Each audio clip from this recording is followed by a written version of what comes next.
In my last reel, I talked about how Carlos Gavito once told some participants at his workshop not to attend the workshop if they don't have the basics. He was not talking about different levels, he meant that without solid basics, workshops are pointless.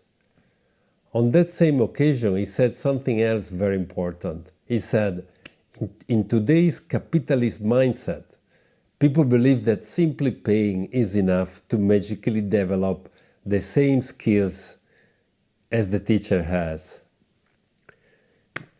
He simply discouraged attending workshops without good basics. He could have easily ignored those dancers who lacked the basics, but instead he went against his own commercial interest and helped those dancers to understand the right way to approach workshops. Gavito highlighted a common mistake, believing that you can achieve big improvements in just a weekend magically through workshops. I always told my students to wait until they have solid basics before attending workshops, because in my experience that usually means at least 2 years for leaders and 1 year for followers within a good quality tango learning framework.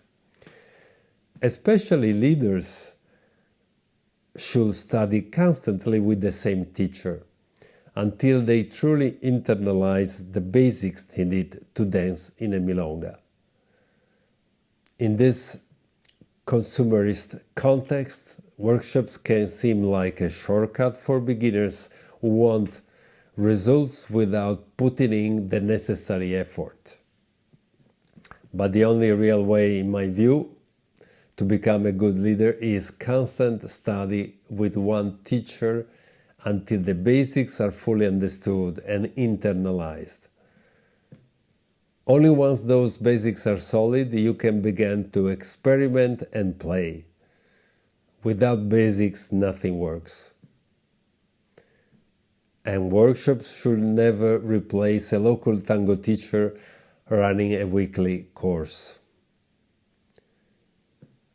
So my opinion is that some workshops do have value, but in the end, many of them can be little more than shows. For many teachers, workshops are simply an opportunity to perform in front of a paying audience.